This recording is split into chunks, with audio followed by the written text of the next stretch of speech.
అందరికీ నమస్కారం. శ్రీమతే రామానుజాయ నమః. 21వ తారీఖు జూలై నుంచి 27వ తారీఖు జూలై వరకు మేషరాశి నుంచి మీనరాశి వరకు 12 రాశులకు వారఫలాలు ఎలా ఉందో తెలుసుకుందాం.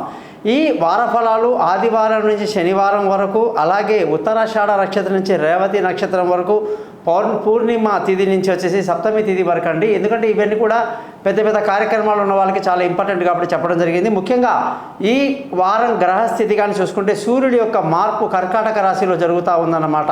అలాగే కుజుడు గురువు వృషభ రాశిలో, సూర్యుడు శుక్రుడు కర్కాటక రాశిలో, బుధుడు సింహరాశిలో, కన్యా రాశిలో కేతు, అలాగే చంద్రుడు ధనుసు మకరం కుంభం మీనం వరకు ప్రయాణిస్తున్నాడు. శని కుంభరాశిలో, రాహు మీనరాశిలో సంచరిస్తున్నారు. దీన్ని బట్టి 12 రాశులకు ఎలా ఉందో తెలుసుకుందాం.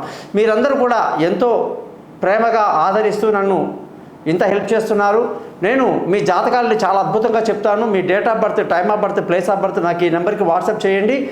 మీ జాతకాలు రెడీ అవుతాయి. మీతో ఫోన్లో మాట్లాడి పరిహారాలు చెప్పి జాతకం మొత్తం మీకు మెయిల్ చేయడం జరుగుతుంది. 50 పేజీలు. మీకు ఏ భాషలో కావాలంటే ఆ భాషలో పంపడము చెప్పడం కూడా జరుగుతుంది. 15-20 నిమిషాలు రికార్డు కూడా చేసుకోవచ్చు అన్నమాట. ఎటువంటి అభ్యంతరం లేదు మాకు.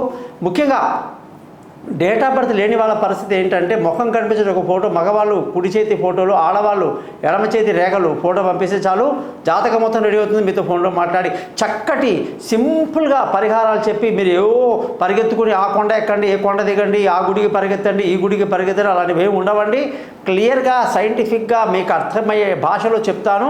దీనికి గాను గురుదక్షిణ ఉంటుంది. తప్పకుండా మీరు అది పే చేయాల్సి ఉంటుందండి. మీరు ఎటువంటి సమస్యలను కూడా నన్ను కాంటాక్ట్ చేయడానికి ముందుకు వస్తారని ఆశిస్తూ,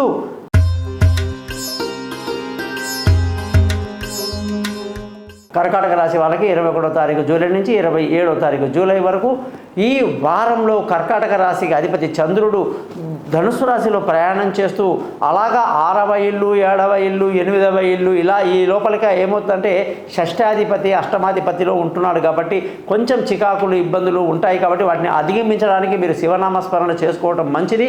ధన స్థానం చాలా మెరుగుపడిపోతుందన్నమాట.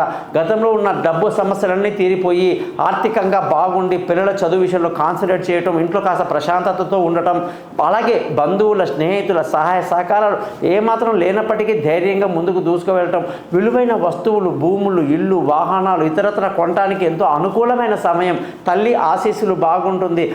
ముఖ్యంగా సంతానం వాళ్ళ డెవలప్మెంట్, వాళ్ళ విదేశీయానాలు, పై చదువులు, తెలివైన నిర్ణయాలు తీసుకోవడాలు అన్నీ కూడా చాలా బాగున్నాయన్నమాట.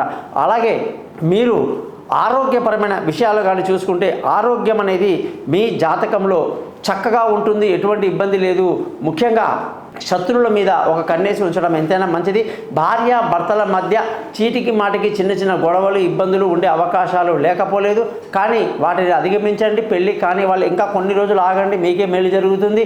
అదృష్టం కానీ చూసుకుంటే ఈ వారంలో మీకు అదృష్టం బాగుంది. తండ్రి సహకారంతో అన్ని పనులు పూర్తి చేసుకుంటారు. ముఖ్యంగా ఈ వారం ఉద్యోగం చేసే వాళ్ళందరికీ కూడా మంచి ప్రమోషన్లు, ఇంక్రిమెంట్లు, పై అధికారుల ప్రశంసలతో చాలా హ్యాపీగా ఉంటారు. వ్యాపారం చేసే వాళ్ళందరికీ కూడా వ్యాపారంలో మంచి లాభాలు ఈ కర్కాటక రాశి వాళ్ళకి కనిపిస్తుంది. ఖర్చుల విషయానికి వస్తే ఖర్చులు బాగా అధికంగా ఉంటాయి. మరి ఈ రాశి వాళ్ళందరూ కూడా ప్రతిరోజు ఉదయమే లేచి చక్కగా 10 సార్లు ఈ మంత్రం చదవండి. దధిశంక తుషారాభం క్షీరో దార్ణవ సంభవం నమామి శశినం సోమం శంభోర్ మకుటభూషణం అనే మంత్రం చదవండి. మీకు అంత అద్భుతంగా ఉంటుంది.